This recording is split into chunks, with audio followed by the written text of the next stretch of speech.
Hello everyone, let's see two more questions of CAT 20 slot 2. Let mth and nth terms of a geometric progression be 3 by 4 and 12 respectively, where m is less than n. If the common ratio of the progression is an integer r, then the smallest possible value of r plus n minus m. So let's see. We know that, suppose if I ask you what is the nth term of a GP, we know that the formula of nth term of a GP is a into r to the power n minus 1. We know that. So in this question we have been given that nth term is 12. So we can say that a into r to the power n minus 1 is given as 12 and mth term is given as 3 by 4. So mth term will be a into r to the power m minus 1. This is 3 by 4. Let us divide these two equations. If we'll divide it, we know that a and a will get cancelled. This minus 1 r to the power n minus 1 and r to the power m minus 1, because base is same and we are dividing, so powers will get subtracted. So this will become r to the power n minus m. 3 4s are 12. This 4 and 4 will get multiplied, it will become 16. So if we observe, r की power n minus m is 16. We have been given that r is an integer. तो r का value जो है वो integer है.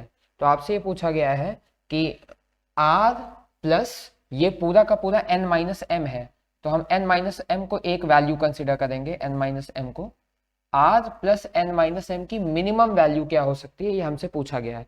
ठीक है, तो हमें पता है कि एक बेस है, उसका पावर मिला के 16 दे रहा है. तो क्या क्या केसेस हो सकते हैं, हम कहेंगे एक नंबर r है और उसकी पावर है n माइनस m. आप देख सकते हैं base is r and power is n minus m. तो we need the answer is 16. तो we can say that r can be 4 and the power can be 2 because 4 का power 2 is 16. We can also say that r is minus 4 and power is 2 because minus 4 का square भी 16 ही होता है. We can also say that 2 का power 4 is 16. 2 का power 4 is 16 और minus 2 का power 4 is 16. These are the possible cases. These are the values of r and n minus m is actually the value of power. So हमें तो ये value बतानी है ना कि r plus n minus m हमें minimum कौन से केस से मिलेगा. तो ऑब्वियसली आप पहले केस को देखेंगे तो r 4 है और n माइनस m 2 है, तो 4 प्लस 2 6 हो जाएगा. 6 can be a possible value but we need the minimum value. If r is minus 4 plus n minus m is 2, so this will be minus 2. Yes, minus 2 is one of the options. From the third case we will be getting the answer as 6 because 2 plus 4 will be 6, and in this fourth case r की value minus 2 रखोगे और ये 4 रखोगे तो answer plus 2 मिलेगा. तो हम चारों केस में देख पा रहे हैं कि अगर r की वैल्यू माइनस 4 और n माइनस m की वैल्यू मैं 2 रख रहा हूँ तो मुझे मिनिमम वैल्यू मिल रही है जो कि कितनी है, minus 2, which is fourth option. So this was a easy question. It should have been attempted in the exam. Let's see the next question. This is also an algebra kind of question. The question is x plus 9 is equal to z. X plus 9 is equal to z. Also y plus 1 is equal to z. तो ये दो equation जब हम देखेंगे तो हमें पता है कि हम x को z के टर्म्स में लिख सकते हैं एंड y को भी z के टर्म्स में लिख सकते हैं. एक बात बोली गई है x plus y is less than z plus 5. तो हमें पता है कि x और y दोनों को हम z के टर्म्स में लिख सकते हैं. पूछा ये गया finally then find the maximum possible value of 2x plus y. So observe x plus 9 की वैल्यू अगर z है तो हम x को लिख सकते हैं z माइनस 9, हम y को लिख सकते हैं z माइनस 1. तो इन दोनों इक्वेशन से हमने x और y को लिख लिया.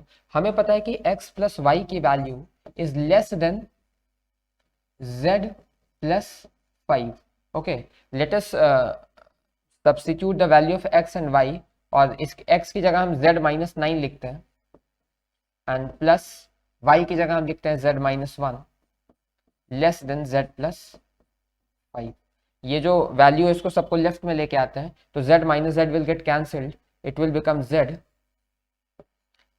is less than 15. Solve this. The inequality will be z less than 15. z क्या है, 15 से कम है. आपको ये पता है कि x and y are non negative integers. अगर x और y इंटीजर है तो ऑब्वियसली x प्लस 9 z भी तो एक इंटीजर होगा ना. और आपको पता है कि z अगर एक इंटीजर है एंड z लेस देन 15 है तो z की मैक्सिमम वैल्यू क्या हो सकती है, तो आप कहोगे z की मैक्सिमम वैल्यू 14 हो सकती है। हालांकि z की वैल्यू 13, 12, 11 भी हो सकती है क्योंकि वो भी 15 से कम है, बट हम z की मैक्सिमम वैल्यू ही क्यों ले रहे हैं, क्योंकि आपसे फाइनली पूछा गया find the maximum possible value of 2x plus y. आपको एक बात समझ में आनी चाहिए, 2x प्लस वाई मैक्सिमम तभी तो होगा जब x भी मैक्सिमम हो और y भी मैक्सिमम हो। और x और y मैक्सिमम कब होंगे, आप कहोगे x और y मैक्सिमम तभी होंगे जब z की वैल्यू ज्यादा से ज्यादा हो, बिकॉज z जितना ज्यादा होगा x भी तो उतना ही ज्यादा होगा। बिकॉज आप ऑब्जर्व कर सकते हैं, अगर मैं z को 14 रखूं तो 14 माइनस 9 x की वैल्यू 5 आएगी, लेकिन अगर z को मैं फॉर एग्जांपल 10 रख दूं तो 10 माइनस 9 सिर्फ x 1 आएगा। तो z जितना बड़ा होगा x और y की वैल्यूज भी उतनी बड़ी होंगी। तो आप कहोगे the maximum value of z will be less than 15, it is 14। For 14 x and y will be maximum, so the maximum value of x will be 14 minus 9 5, and the maximum value of y will be, that is 14 minus 1 13.